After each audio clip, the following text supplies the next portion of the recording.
Greetings to you from the Duncan Chamber of Commerce. We'd like to thank you all for your investment in the Chamber of Commerce and your investment in the community.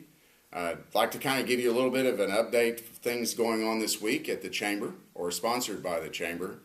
On the 22nd, Wednesday, we have a small business forum, a partnership between Duncan Area Economic Development, Red River Technology Center, and the Chamber. It is a workshop that is going to be at the Red River Technology Center at the Delbert E. Morrison Center. It's called the Polished Professional. It'll run from 8:30 to 2.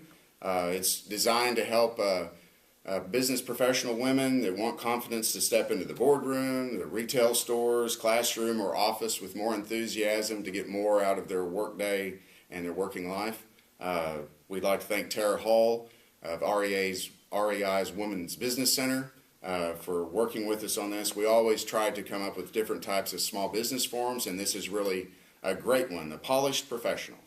On the 23rd at 3:30 p.m. here in the Chamber, we'll have our Chamber board meetings.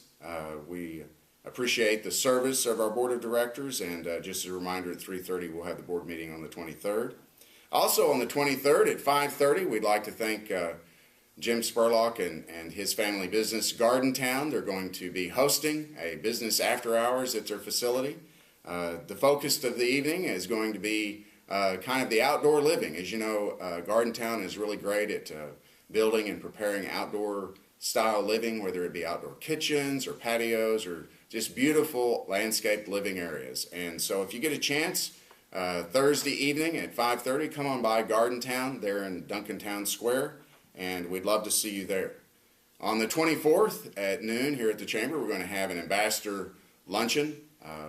We always appreciate the work that our ambassadors do in the community. They recently did a ribbon cutting for Laura Moore and her Rodan Fields, and they have other ribbon cuttings coming up. We're going to actually on the 30th have a ribbon cutting at Eclectic Echo, Debbie Sledge's beautiful store. And so we thank again for the ambassadors and remind them on the 24th we have an ambassador luncheon. Also on the 24th in the community, a big day for the class of 2013. Graduation exercises will be at Halliburton Stadium unless inclement weather comes in. We'd like to congratulate all of our senior class of 2013. Really a great group of individuals, and we look forward to hearing more from them in the future. Coming up on the 31st, I would like to kind of give you an update. As you know, we have our Bid Bash auction. The Bid Bash auction was designed to support the Regional Food Bank's Food for Kids program that has been instituted in Duncan Public Schools for some time. This is a partnership between the Chamber of Commerce, Duncan Public Schools, and the Regional Food Bank. This particular plan is designed to raise funds to fund the Food for Kids program. And we'd like to thank at this time our sponsors that are sponsoring the event, which is going to be Friday, May 31st at 6:30 p.m. at the Duncan Golf and Tennis Club there in the beautiful ballroom. We're going to have a great evening of fun. It's casual. We'd like to thank our sponsors. We have different sponsorships available. We have $100 sponsorships for those that would just like to support the program. We'd like to thank Hunt Motor Company and Johnny's and Bank First, Minson Veterinary Hospital, IBC Bank. We'd also like to thank our Chairman Circle for sponsoring full table sponsorships at $160. We'd like to thank Arvest Bank, Bank of Commerce, Duncan Area Economic Development, First Bank and Trust, Employees Federal Credit Union, Stevens County Abstract, Legacy Bank, Duncan Regional Hospital, Bank First and Halliburton are lead investors. We'd like to thank them as well. We'd also like to thank Main Street Duncan. And we have also, we'd like to thank all of the participation we have from the public schools. Emerson Elementary is a hero sponsor.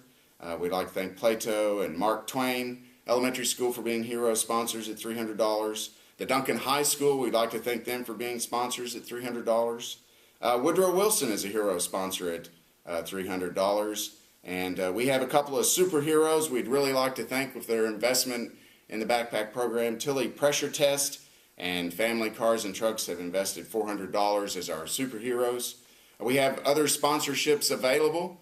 We do have tickets at $25 a piece, but we encourage you to give as much as you can. If you're a retailer or any business within the community, we'd like to thank many of you. We've had a long list of donations, and we really do appreciate those items that are donated will be auctioned off at the live auction. Our auctioneer, Gus Gardner, always promises to do a lively auction, and we'd like to thank him as well. We have some of the items, just to give you an example, and we'd like to thank Kent Sullivan for donating Thunder tickets, really a great donation to raise funds for the Food for Kids program. We'd like to thank 81 Nutrition, Chris and Jamie Fitch, for their OU versus Texas Bedlam tickets. There ought to be a great auction item as well. And then we'd like to thank Firearms Solutions. They have actually donated a rifle that will be an auction item, and also concealed carry class. We really do appreciate their investment as well. So if you get a chance and you want to support the Food for Kids program, if you can't, just your monetary donation would be great. But if you could do a full sponsorship, a superhero sponsorship at $400, or if you just have an item that's excess inventory or something you think might raise money for the Food for Kids, please just give us a call here at the Chamber, 255-3644, and we'd love to come by and pick up that item, and we thank you in advance for all your donation.